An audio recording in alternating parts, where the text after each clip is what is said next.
Hey, this is Ken Casey from the Dropkick Murphys, and I love the Grandstanders!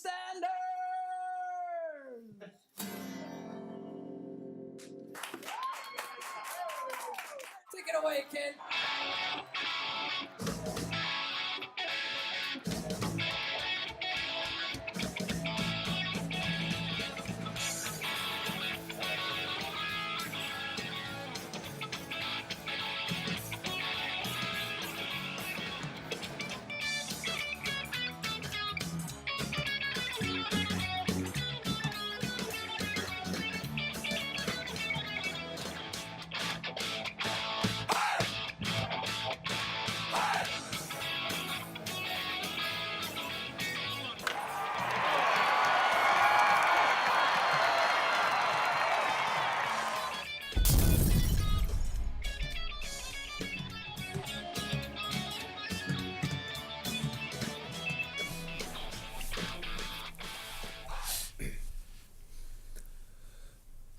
Welcome to another edition of Grandstanders Live. I'm your host, Scott Kerman, and I'm joined by my usual cohorts, the Professor, Russ Stevens, Uncle Joe McLaughlin, and the first son of Milton, Massachusetts, Tim Howey's back. Perfect. First for another great show. That. Yeah, you like perfect. that? That's a perfect Absolutely. name. Wait, what president was from Milton, Mass? George Bush was born there. No, but there's another one too, right? I thought there was two. The Adamses were from Quincy. The only three, the only street with three American presidents born on it is Adams Street. George Bush and the two Adamses. Wow, gee, there you go. Yeah. We're here with royalty in some level. George's house is 3 houses away from where I live. Is that right? Yeah. Wow. Birthplace. All right, well, first of all, we want to, of course, thank our wonderful sponsor, Dante's Pizzeria, 415 Harvard Street, our good friend, David. So that's right. Delicious pizza. Always. All right, boys, well, we had so much promise. We were so young last night, right? So fresh. So full of energy. Right, exactly. What happened? I mean, the game starts. Everything looks like it's going great. And 5 minutes. Look, let's be honest. In the NBA, you don't see many serious injuries in the NBA. For all the contact, for all the running around and how large these guys are, you don't see these type of injuries. And then you see poor Gordon Hayward in one of the most, I don't know, alarming injuries I've seen at a sporting event, right? Of all. Yeah. What was your reaction when you saw it? Sick to my stomach. Right. I unfortunately did not see it. Well, maybe fortunately. And all of a sudden, my unfortunately. phone just started going crazy. My sons were texting me, and I don't even want to see it. I don't want to see it. And the reaction of the crowd, the players on the Cavaliers, right? Oh, that's an awesome reaction on that Cleveland bench. They all look like they couldn't get away fast enough. Nobody wanted to look at it. No. I mean, look, there's two reasons to be sick about it. One is the actual injury. The other is you just feel really bad for the guy, right? As a human being. I found myself feeling like almost crying today. Thinking about I was depressed. The poor guy. Yeah. You know? I mean, you move your family. A young man denied, you know? Right. You do all this stuff. You move your family.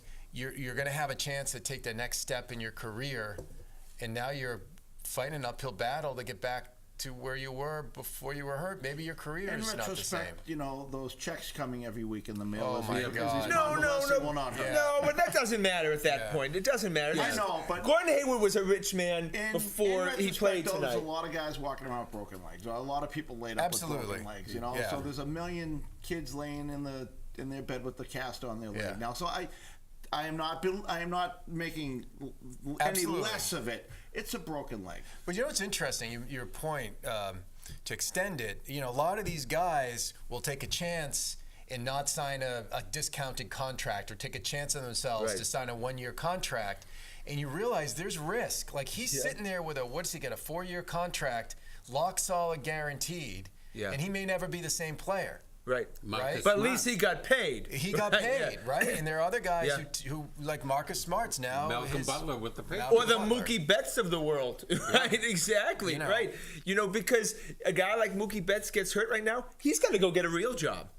Right? You know? I mean, that's what just happens. The plumber breaks his leg. He's laying on the couch for 6 months, and he's getting a small comp check. He's hoping he's got Affleck. So in the I feel horrible about this, but in the grand perspective of Joe Blow working man, he's not in bed. And hopefully he's going to be all right. And look, return to form too. You never look. The NBA season's a long time, right? And it's pretty useless until we get to mid-March anyway. So if he's able to come back in mid-March, then it could work. Just so bummed out. Like, weren't you so looking forward to watching him play for the next? And they'll have to develop the team all over again from scratch. I'm excited. Tatum in the starting lineup. That means that Tatum displayed to the Celtics that he was that good of a player. He was ready for prime time. Look, we were very excited just to add Tatum and Hayward to this team. Irving was, right? A cherry on top. We didn't expect to get Kyrie Irving. Right. I mean, that's a late season deal.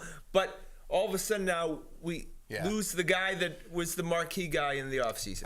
I think it becomes a different year, right? Yes. I mean, look, they weren't going to win the championship unless Golden State had an injury. So in some ways, it just becomes a different year with the same result, which is they're not going to win it. Now you're just going to see a lot of minutes by Tatum and Brown and the young guys. It's going to be a developmental year now. I don't think they would have won the championship if there was injuries, 3 injuries to Golden State, because then Houston would beat them. Oh, I don't know. You play out the season, and as we know, guys, serious injuries to one player affects teams greatly. And it's not that much of a difference. On the plus side, as long as that core is at Golden State, nobody's beating them. That's right. Yeah, but on the plus side, that Baines was way better than Amir Johnson. Oh, I thought Baines was terrible. That was a big upgrade. I thought it was a big upgrade. Oh, my God. We still need a legit big man. I'm just tired of the white stiffs. We just got to get over it. He played one game, and you written him off as a white stiff. Oh, really? Seriously? Are you really going there after 20 minutes of one game? And just, Chicago's it's getting the rid of Kelly a big Olynyk hangover. No, you can't do that. He's a white stiff, So we do have an exemption now from the injury. $8.4 million. Is there any big man hanging around out there? I think they'll use it. Get rid of one of those guys, right? You mean one of the guys who the fight? Yeah, right. That's a great point, though, Tim. I mean, you now take a look and say, all right, can they tread water? Maybe he does come back. They make a run, but they're only going to make a run at the Eastern Conference. They're not going to make a run at Golden State. No. Well, the Eastern Conference is it's a weak conference, right? So, you don't have to get to the first seed, obviously. Yeah. If you end up in the 3rd seed and you have Hayward back, you add a piece before the trading deadline, you have a chance. And Isaiah's coming back next year. Well, yes, he is. That's true. Another prediction. He's going to take a hometown discount. Yeah, right. But you got to hand it to the Celtics. So they showed great fight. Obviously in the first half, they were in a daze. But they came out in the second half, had a 9-0 run, and all of a sudden made that game not only competitive, they took a lead. Does this help the progression of Tatum and Brown, too? I think it does. I think that's I wrote to you, there's no silver lining in this. The silver lining in it would be you get 2 guys who are going to get maybe 10 more minutes a game now, because you got to replace 35 minutes in your lineup.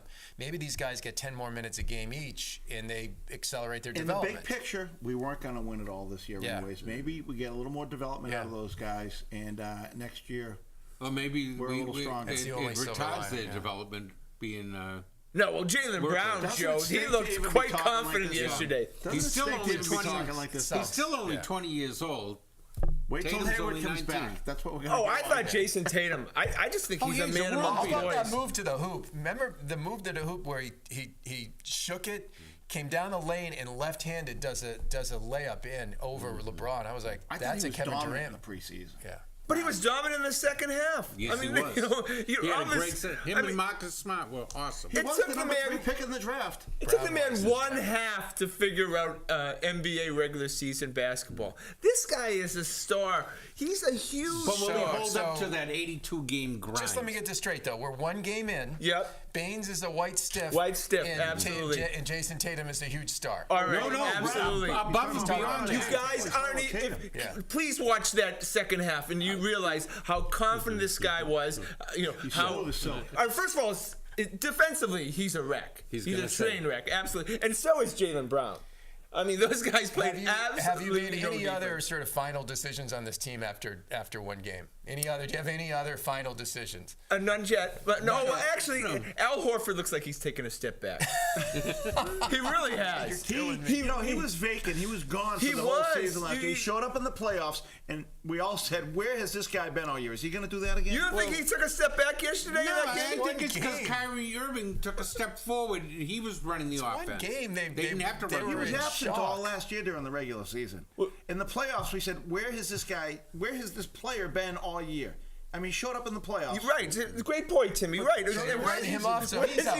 He's out. Who's out and who's in? So Maine's out. Rozier's in. I tell you, Rozier. I thought took a step up this year. He's back in preseason. Rozier looked like the real deal in preseason. Absolutely, and Rozier looks like that. Irving does not like to be the point guard. Rozier, right? Rozier and Irving. Irving likes Rozier on the court because Irving likes to be off the ball.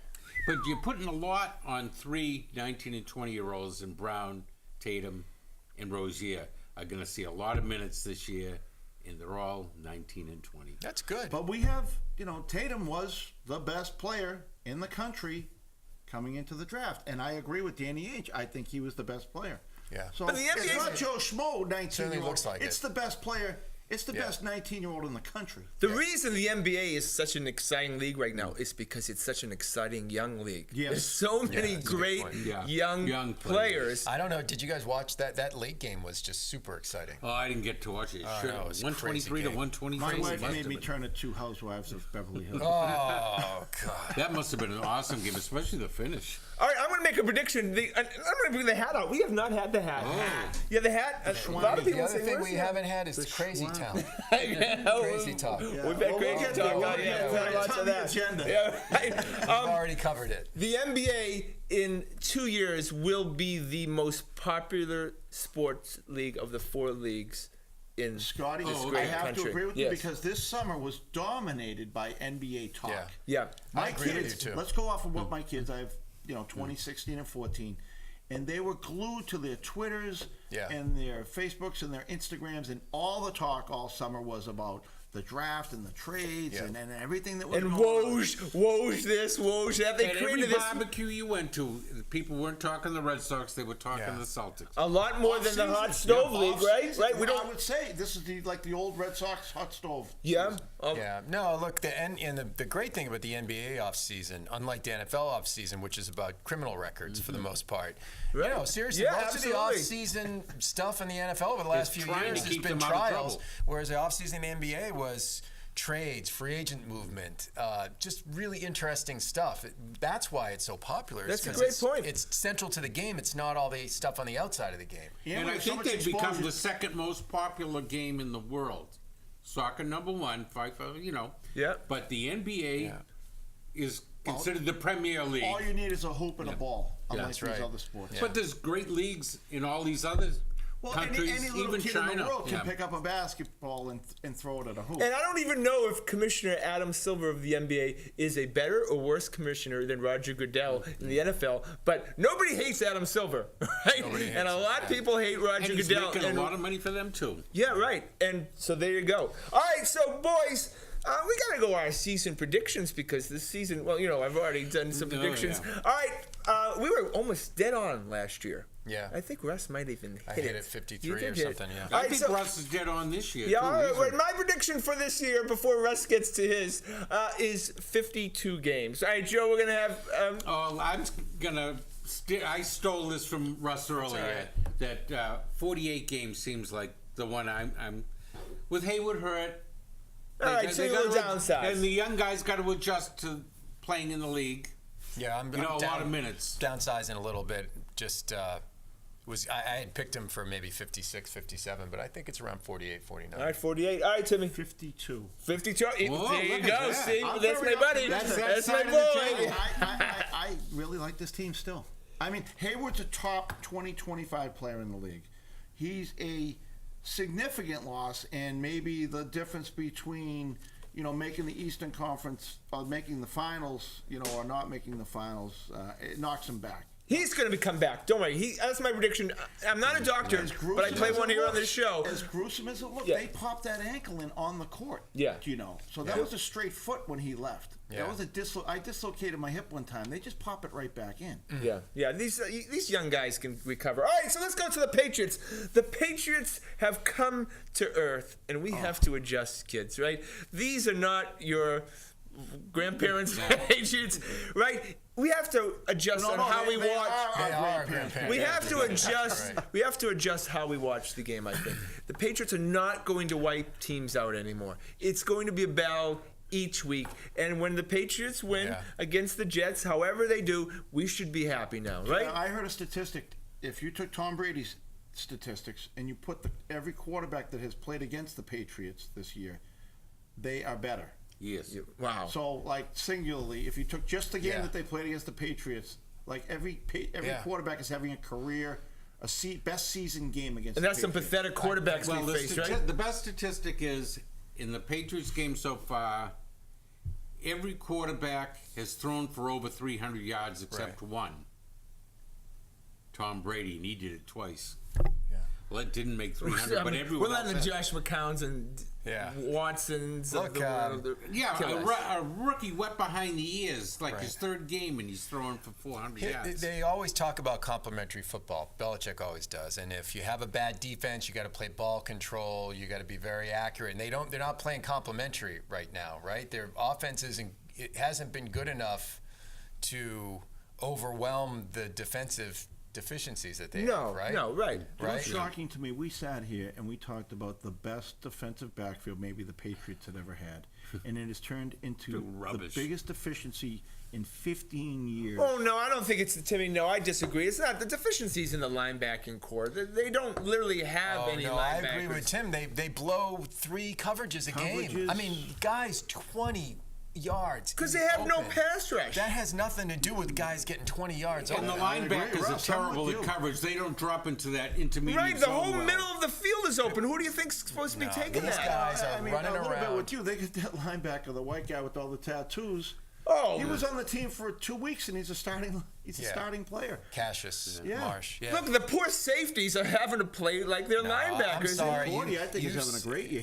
Every tackle, it seems like it's McCourty making the tackle. You see these cornerbacks looking at each other after plays where guys are getting 15 yards wide open, and they're looking at each other like, were you supposed to have him? And quarterback is the easiest position to play on defense. You're either in man or you're in zone. No, it's very simple. I won't go. I think it might be the toughest, Joe. It's the hardest to play skill-wise. But as far as your assignment, you're either in man or you're in zone. I mean, you don't need any heavy thinking. I think the Patriots complicated a little more than that. I do think they run a very complicated defense. And but not at the cornerback I don't know if the position. personnel they have now are capable of grasping it. At least they haven't shown that they're capable of grasping it. One player in specific, and I guess it only takes one bad apple, is our, Gilmore. Yeah, but and we were all fingering Gilmore as the guy who was fouling up the communications back here. He didn't play last weekend, and they still blew 3 coverages in the backfield. Yeah. So you can't. I now am no longer blaming Gilmore. This is a coaching problem. Oh, no question, absolutely. This is a coaching problem. Yeah, but it's also a personnel problem. Who's the D-back coaches now? They don't have enough. They don't have enough speed on this team. This team that's is the other lacking thing. speed. I don't know if you guys feel the same way. I see. There's just a lack. They're slow. No one's running sideline to sideline on this team. Yeah. No. Yeah, because they can't. McCourty may have lost a step. Now we know what the rest of the country has been putting up with. Now we're back to earth, kids. Yeah. Hey, no, on Sunday night, if you heard some yelling and screaming in Brookline, that may have been Giselle when Brady got home. Because I'm telling you something, he took another beating, and Giselle's not going to stand for it much longer, right? Yeah. Tommy will not last this season at this rate. She might not let him play well, next season. Do you guys think he's playing well? I think he's playing well. I mean, what would you give him? I'd give him probably a B plus A minus. He's not been at the top of his game. I agree. Yeah. He's not. He's missed some throws. Yeah. Though I always wonder when he misses a throw, is it the receiver running the wrong way? Could be. He doesn't seem to have as much zip on his balls unless he can really step into it. I think it comes down to Edelman being gone. There's no question. That is his 3rd and 3. We get it. The change move. We keep going. His confidence. Yeah, it's not the same. That's his go-to. He went from having, the guy went to Denver. I'm getting Welker. He needs his binky. Amendola's trying to step into that role a little bit, and he's doing a great job. He is, but Edelman is a freak. Edelman is a tremendous. He's a tremendous player, and they miss him. They mind dearly. melt. He knows exactly where Edelman's going to be at all times on the field, and I don't think he has that relationship with anyone else. The defense really had to concentrate on Edelman. Now they don't have to as much. Yeah. And the idea of the Mitchell, the wide receiver who played really well last year as a rookie. The idea is that he's not going to play. No, he can come back after. No, but they look looking they like just said he's gone for the year, I believe, right? he's not going to come back. Yeah. I think he 4 hurt hours his. before the game. They put I think he hurt his knee very late in the preseason. And that's a big loss. So, boys, trading deadline's Halloween, just so you know, at 4 o'clock.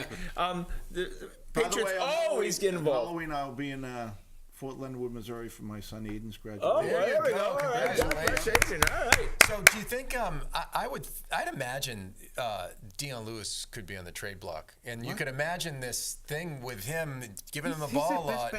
I understand that, but one of those running backs would be the one to trade, right? Especially when Burkhead comes back. Well, yeah. I mean, is Burkhead durable enough to? I think Lewis is starting to show signs of the Lewis that we saw a couple of years ago. Would you trade Lewis for a starting linebacker right now? I don't think they can afford to trade Lewis right now. I think he's one of the few things that's working on this team. I think they know that if they're winning the Super Bowl, it's going to be because of their offense, and they're not taking any pieces away from Tommy. What they're going to need to do is just give up some future draft picks. The future is now, right? The window is tight with Tommy Boy. If you've got to give up a first or a second round pick to get a quality linebacker, why don't you do it? Right? You can't take away from this. You cannot subtract right now. We've always relied on the fact that the defense gets better over the course of the year, but this defense just doesn't look like it. It's hard to watch. It's hard to watch, right? Like, are you seeing any signs? The lowly Jets, and we're I was struggling shocked. with Whenever the Jets ran the ball, I was happy. I'm like, why wouldn't you throw the ball 100 times against the Jets? Yeah. I'm happy when teams run the ball. I am too. Like run it why, all you want. I know. Like, why wouldn't you throw it? You can get an automatic first down if you decide to throw it. We have no defense for that. Doesn't matter if it's 3rd and 30. It doesn't matter, and it's hard to watch. So there's going to be a swear word soon in Patriots land. It's called Dwayne Allen. Because the reason Gronk is going to get hurt and is going to be out the season is because Dwayne Allen is useless. The whole offseason was useless. Gilmore has seemed to be useless. Coney Ely played for the Jets. Did they sell us a bill of goods? I was so excited with Dwayne Allen. Every move every they one of made, these have been failures. I was toasting every time in the move. NFL you have one of these super teams, they fall flat in their face. Now this goes back to Belichick failing in the free yeah. agency market. Every time he takes big swings, he misses in the free agent market. Yeah, but he's missed in these trades too. Dwayne Allen is a complete fail, and what you have is Coney Ely. But you have Gronk playing a lot, which you did not want. You're going to have Gronk blocking, which you did not want. What's the and you're going to have Gronk playing special teams, which you did not want. What's the over-under till Gronk's injury? About 3 games. 3 more games. Yeah. Every time he gets the ball and gets tackled, I cringe. I hold my breath. I never want him running down the middle of the field. I always want him near a sideline so he can go out of bounds if he needs to. Right. Like, what they should be wearing him out on the outskirts and just don't send him down the field on those post patterns because he gets creamed. Love that scene. They go right for the knee. Oh, it gets creamed every time. I cringe the same way you do. See that last hit he took right to the, and I thought, I could see when right to the knee, Gronk kind of got up and looked at the guy, but you're a 5'10", 190-pound cornerback. It's the only way to hit him. You're going to take his knees out. Chance of taking him down. Way to hit him. And if thank not, God you're going to be on a highlight film getting dragged down the field. Yeah. All right, so the priority at the trade deadline, linebacker first, right? Yeah, pass rush. All right, you can't get an edge guy. Well, but some guy, somebody, which he has done almost every year, is bring in a linebacker. Yeah, he brings in linebackers who can, is mobile, maybe put a little pressure. We're going to try to get Van Noy, Roberts, and McClellan. Are we going to try to add a wide receiver? Wouldn't those 2 guys we traded away look pretty good right now? Jones especially Chandler Jones right now. He's having a great year. Yeah, well, Shear too. They could have got him on the cheap.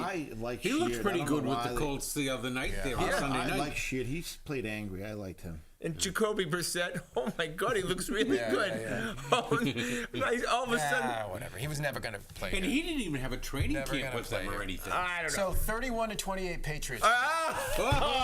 Beat him to the punch. That's your prediction. 31-28 Patriots is my prediction. Okay, all right. Now go ahead, Tim. I got to think of my prediction. I think he's a terrible human being. 21, the Patriots lose. 35-21. They lose. Wow. Now the Falcons lost to the Dolphins last week, so they came back. So they're going to be extra pissed off. Yeah. I think they were looking ahead to the Patriots there. Go ahead, Joe. Because I'm afraid I'm a pessimist like Tim. No, I don't want mine But back. I'll tone it down a little. 24-21, they lose at a field goal at the last second. All right, Patriots win 45-41, and they were down 41-3 with 6 minutes left in the fourth quarter, and they come back. You and I will not give up. We will not give up.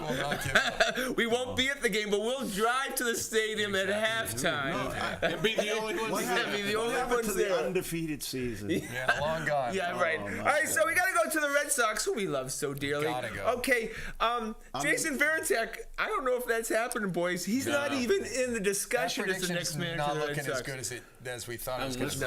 Unless they're playing their cards very close to their best. Yeah, I'd love to see Cora. So now we'll be disappointed if Alex Cora doesn't become the manager of the Red Sox, the way the hype machine has become. Well, how about the guy they have it in? Was it Trey Gardenhire?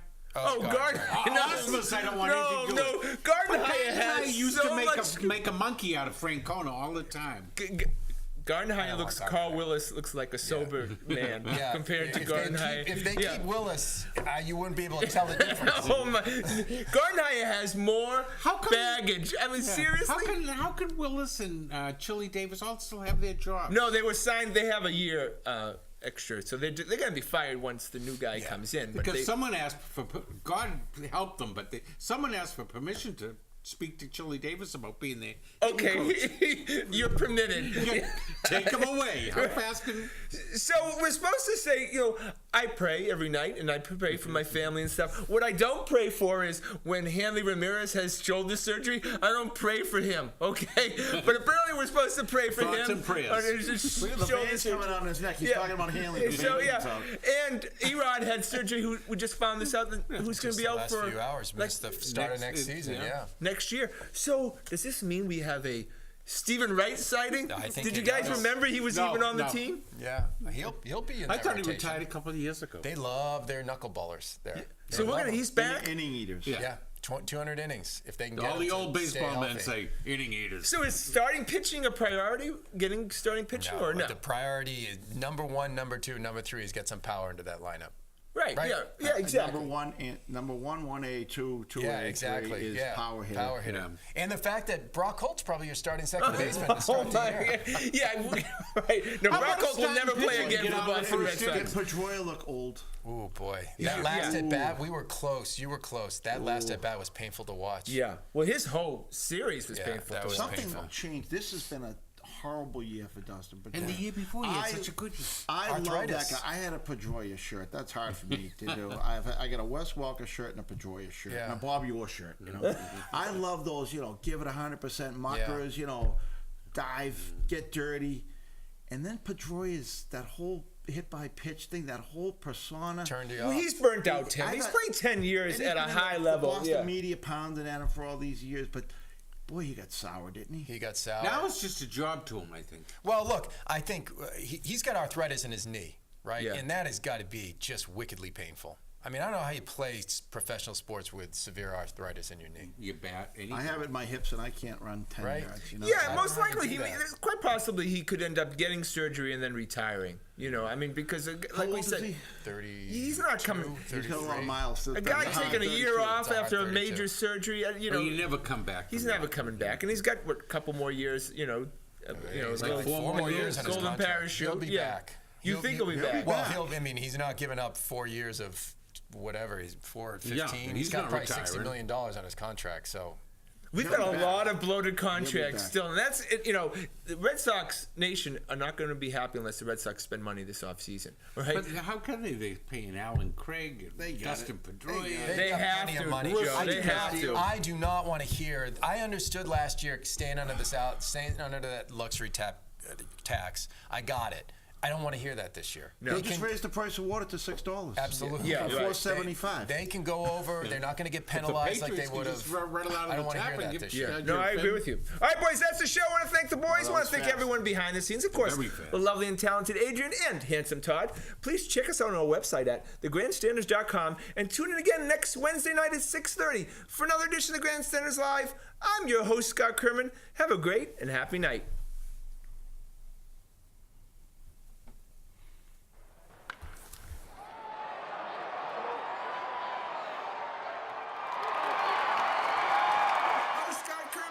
Have a great and happy night.